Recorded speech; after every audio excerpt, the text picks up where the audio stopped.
উপর হঠাৎ করে আক্রমণ হলো কেন? আমার উপর আক্রমণ হলো, যে আক্রমণ করেছে সেই দেবব্রত রায় এবং তার বাবা লক্ষ্মীকান্ত রায়। বিজুলিতে বাড়ি, বাজারে ওদের ভাঙড়াপাড়াতে জয়শ্রী হোন্ডার দোকান আছে। গতকালকে কি এমন হলো যে আপনি মারধর করলেন? মারধরের মেন কথা হচ্ছে আমার আর আমার স্ত্রীর মধ্যে একটা অশান্তি চলছে। তা অশান্তির কারণ হচ্ছে পার্থক্য, এবং পার্থক্যর বিভিন্নভাবে বহুত দিন ধরে আমার স্ত্রীকে পরিচালনা দেখিয়ে আমার থেকে দূরে সরিয়ে নিচ্ছিল এবং আমার নামে অপপ্রচার করে নিয়ে আমার স্ত্রীর নামে বিষ করে দিচ্ছিল। এক গৃহবধূর সাথে বিবাহ বহির্ভূত সম্পর্ক তৈরি করে ফুসলিয়ে নিয়ে যাওয়ার অভিযোগ রানাঘাটের বিশিষ্ট এক সমাজকর্মীর বিরুদ্ধে। ঘটনার প্রতিবাদে এক গৃহবধূর স্বামীর সাথে মারামারিতে জড়িয়ে পড়লেন ওই সমাজকর্মী। আর এই ঘটনার সামনে আসতে ইতিমধ্যেই সমাজকর্মীর সমাজের প্রতি ভূমিকা দায়িত্ব নিয়ে সমালোচনার ঝড়। জানা যাচ্ছে রানাঘাটের বাসিন্দা পার্থকর নামের সমাজকর্মী রবিবার দুপুরেই রানাঘাট দে চৌধুরী পাড়া এলাকায় এক যুবকের সঙ্গে হাতাহাতিতে জড়িয়ে পড়ে। অভিযোগ, ওই যুবকের স্ত্রীর সাথে বিবাহ বহির্ভূত সম্পর্ক ছিল ওই সমাজকর্মীর। অভিযোগ, তার জেরেই রবিবার ওই সমাজকর্মীকে রাস্তায় দেখে ওই যুবক বিবাহ বহির্ভূত সম্পর্কের বিষয়ে প্রতিবাদ করলে মারামারিতে জড়িয়ে পড়ে। যদিও তার বিরুদ্ধে ওঠা অভিযোগ অস্বীকার করেছে সমাজকর্মী। সোমবার এই প্রসঙ্গে আনুমানিক বেলা 12:30 নাগাদ গৃহবধূর স্বামী ও সমাজকর্মী ও রানাঘাটের মানুষজন আমাদের কি জানাচ্ছেন শুনুন। বলবো, দেখুন, আমার কাছে সকালবেলা উঠে দেখলাম খুব সম্ভবত কাল আমার মেসেঞ্জারে একটার পর একটা এই ধরনের ছবি আসছে। আজকে তো লেটেস্ট আরেকটা ছবি এসেছে, গাড়িতে বসে রয়েছে, তাকে সব মারছে। মারটাকে আমি সাপোর্ট করি না, সেটা কোনো ব্যাপার নয়, হ্যাঁ, কিন্তু ঘটনা যদি সত্যি হয়ে থাকে খুবই দুর্ভাগ্যজনক। রানাঘাটের সাংস্কৃতিক মণ্ডলে যারা বিচরণ করে দীর্ঘদিন ধরে, যারা বিভিন্ন সংগঠনের সাথে যুক্ত আছে, ইনি তো নিজেকে মাঝে মাঝে জয়দার থেকেও বড় সংস্কৃতি প্রেমী মনে করেন। তা কি বলবো, যিনি বিভিন্ন এই যে ডাক্তারদের যখন আন্দোলন হলো, যে আন্দোলনকে আমরা শুরু থেকে সাপোর্ট করেছি, যে আমরা এই নৃশংস যে হত্যাকাণ্ড মেয়েটার উপরে হলো, সেটা আমরা কেউ শুভবুদ্ধি সম্পন্ন মানুষ আমরা মেনে নিতে পারিনি।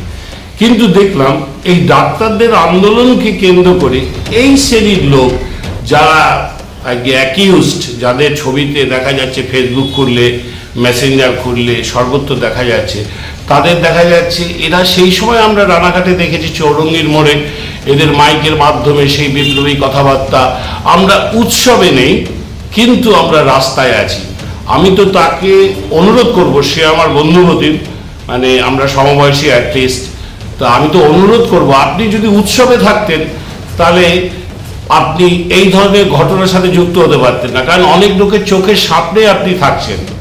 আপনি রাস্তায় ছিলেন বলেই আনাচে কানাচে এই সমস্ত ঘটনাগুলো ঘটিয়ে বেড়াচ্ছেন।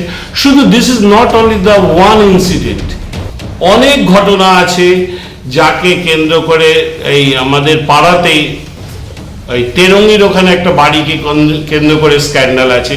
আমি তার মাকে নিয়ে বলবো না, তিনি আমার মাতৃসম, কখনোই আমি তাকে নিয়ে বলবো না, কারণ আমি তার সম্বন্ধে সততা জানিও না।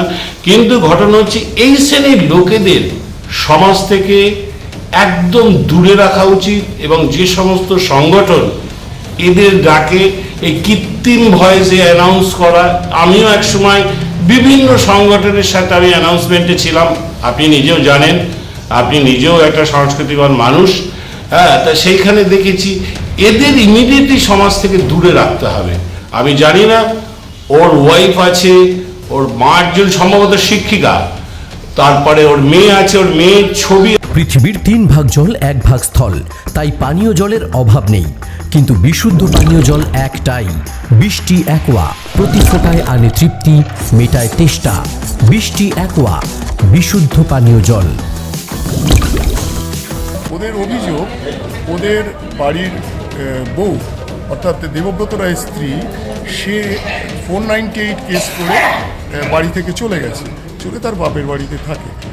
এদের বক্তব্য হচ্ছে আমি নাকি তার মদতদাতা। হ্যাঁ, এটা সত্যি কথা যে আমার অত্যন্ত পরিচিত, কিন্তু তার বয়স আমার অর্ধেক বয়স, এবং তার মেয়ে আমাকে দাদাই বলে ডাকে, অর্থাৎ দাদু, মানে যে সম্পর্কের কথা বলছি। এবার তার সঙ্গে আমার যে কথা হয় না সেটাও আমি অস্বীকার করছি না, এরকম কথা বহু মানুষের সঙ্গে পার্থক্যের হয়, এটা শুধু নয়।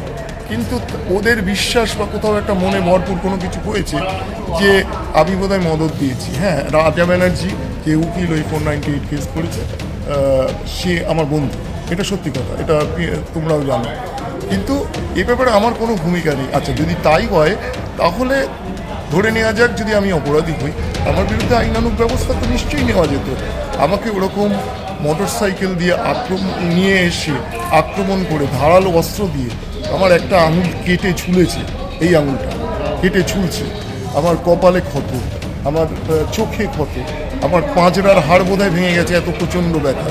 তো এটা বিচার কে করবে? আর সেক্ষেত্রে নিশ্চয়ই যারা আমাকে আক্রমণ করেছে তারা যদি গ্রেপ্তার হয় তারা উপযুক্ত প্রমাণ দেবে কেন আমাকে মেরেছে, আমাকে মারার মতো প্রকৃত গ্রাউন্ড তাদের কাছে আছে কিনা, বা মারার মতো সত্যি আমি কিছু করেছি কিনা, এটা নিশ্চয়ই বলবে। আমি এর চেয়ে বেশি বলতে পারছি না, কারণ আমার মাথায় অসহ্য যন্ত্রণা, বুকে অসহ্য। ঘটনাটা কোথায় ঘটেছে? বেচুধুরী পাড়ায় বিস্কুট কারখানার সামনে। আপনি অভিযোগ জানিয়েছেন?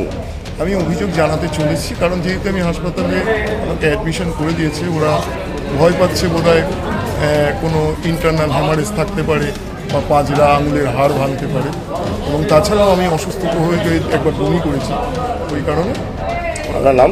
আমার নাম পার্থকর, রানাঘাটের বাসিন্দা। হ্যাঁ, রানাঘাট ওয়ার্ড নম্বর 4। বিগত কিছুদিন ধরে আমার স্ত্রীর মধ্যে পার্থকরের সম্পর্কটা আমরা সবাই ধরা পড়ার পর আমার স্ত্রীকে পার্থকর বিভিন্নভাবে বুঝিয়ে টুঝিয়ে আমার নামে বুংবাং বুঝিয়ে আমার বাড়ি থেকে আমার স্ত্রীকে নিয়ে চলে যায় প্রবন্ধ দেখিয়ে, এবং চলে যাওয়ার পর তার দুদিনের মাথায় আমার স্ত্রী আমার নামে কেস করে। এবার এই কেসের সম্পূর্ণ মদতদাতা হচ্ছেন পার্থকর। দিয়ে উনি বিভিন্নভাবে আমাকে হুমকি টুমকি আগেও দিত। আমিও পার্থতাকে আগে বলেছি যে আপনি এরকম ঘরলোকের সংসারে আগুন লাগিয়ে না, আমার স্ত্রীকে SMS করেন না। কিন্তু উনি রীতিমতন আমার স্ত্রীকে ফোন করতো, SMS করতো, এবং কি আমার বাড়ির সামনে দিয়েও যাতায়াত করতো। দিয়ে 2 মাস হয়ে গেল উনি আমার স্ত্রীকে প্রলোভন দেখিয়ে বাড়ির থেকে নিয়ে চলে যায়। নিয়ে গিয়ে আমার স্ত্রীকে দিয়ে আমার নামে 498 কেস করানো হয়। এবার বিগত আজ 90 দিন হয়ে গেল আমি আমার মেয়ের সাথে স্ত্রীর সাথে কোনোরূপভাবে দেখা করতে পারছি না। তার সম্পূর্ণ কারণ হচ্ছে এই পার্থকর। উনি সম্পূর্ণভাবে আমার স্ত্রীকে আমার থেকে আর আমার মেয়েকে আমার থেকে দূরে সরিয়ে নিয়েছে। রিসেন্ট উনি আমাকে খুব হুমকি দিচ্ছিলেন, যেহেতু আমি এখন পথের কাটা হয়ে গেছি ইনাদের বিবাহ বহির্ভূত সম্পর্কে, উনার আর আমার স্ত্রীর মধ্যে যে সম্পর্কটা আছে তার পথের কাটা হচ্ছে আমি। আমাকে সই দিতে পারলে ইনাদের সব কিছু সফল হয়ে যাবে। তাই উনি বিভিন্নভাবে আমাকে হুমকি দিত, নানা করতো। বিগত কালকে যখন পার্থকর আমার শ্বশুর বাড়িতে যায় তখন হাতে নাতে ধরা পড়ে।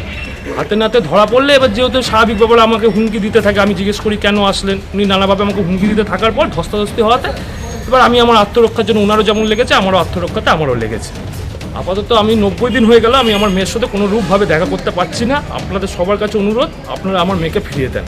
আর এই বিশিষ্ট সমাজসেবী পার্থকরের রূপটা, সবার আসল রূপটা আপনারা সবাই বের করে আনেন, কেন রানাঘাটে সবার মুখে, লোক সমাজে সবার মুখে আমি শুনতে পাচ্ছি পার্থকরের চরিত্র একদম ভালো না। ইনি আগে বহুত মেয়ের জীবন নষ্ট করেছেন, এবং রিসেন্ট উনি নোকারি গ্রাম অঞ্চলে একটি ঘর ভাড়াও নিয়েছেন আমার স্ত্রীকে নিয়ে লিভিং রিলেশনে থাকার জন্য।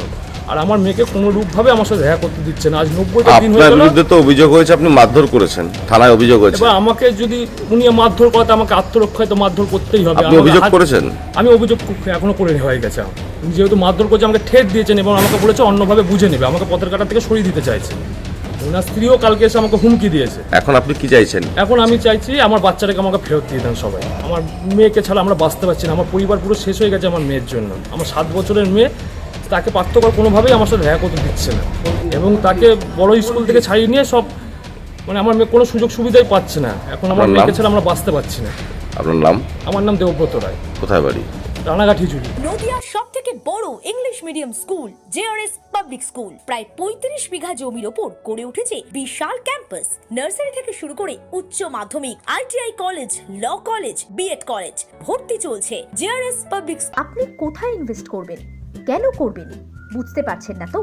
সঠিক গাইডলাইন পেতে আজই আসুন নদিয়ার চাকদাতে নিবেদিতা প্রাইভেট লিমিটেডে। Nivedita private limited, marketing and distribution service. Balcony বা সিঁড়ির রেলিং, মডিউলার কিচেন বা ড্রয়িং রুম, এক কথায় আপনার স্বপ্নের বাড়িকে করে তুলুন আরো সুন্দর। Chakda ply centre, gorgeous look বা কোয়ালিটি সবে 3 number 1 Chakda ply centre. Chakda ply centre, KBM Chakda Nadia. হোমওয়ার্কটা করেছো? হ্যাঁ স্যার। এ বাবা, ভুল করেছো কেন? চোখে কেমন ঝাপসা দেখছি, লিখতে আর পড়তে খুব সমস্যা হচ্ছে। চাকদার মডার্ন অপটিক্স থেকে ভালো চোখের ডাক্তার দেখিয়ে নাও। প্রতিদিন প্রকৃত চোখের ডাক্তার ও দৃষ্টি বিশেষজ্ঞ মডার্ন অপটিক্স চাকদহে। মডুলার কিচেন, সানমাইকা থেকে প্লাই, গ্লাস থেকে ল্যামিনেটস, অ্যালুমিনিয়াম থেকে ডোর লক, কি নেই এখানে? এক কথায় আপনার সাধ্যের মধ্যেই এবার স্বপ্ন পূরণ। চাকদা অ্যালুমিনিয়াম সেন্টার, পূর্ব লালপুর 50 নম্বর রেলগেটের পাশে, চাকদা নদিয়া। ভাবছেন 3 স্টার ক্যাটাগরিতে কাটাবে? রুম রে মাত্র 1500 টাকা থেকে স্টার, খাওয়া দাওয়া রিজনেবল প্রাইস। নদিয়ার একমাত্র 3 স্টার ক্যাটাগরি হোটেল এনবি সোনার বাংলা হোটেল, কল্যাণী এইমসের ঠিক উল্টো দিকে, কল্যাণী নদিয়া। নদিয়া জেলার সবথেকে বড় বিল্ডার্স চাকদার মা মনসা বিল্ডার্স, রড ও সিমেন্টের পাইকারি ও খুচরো বিক্রেতা। মা মনসা বিল্ডার্স, পদ্মবিলা, চাকদা, নদিয়া। রড কেনাকাটায় থাকছে ডিসকাউন্ট অফার।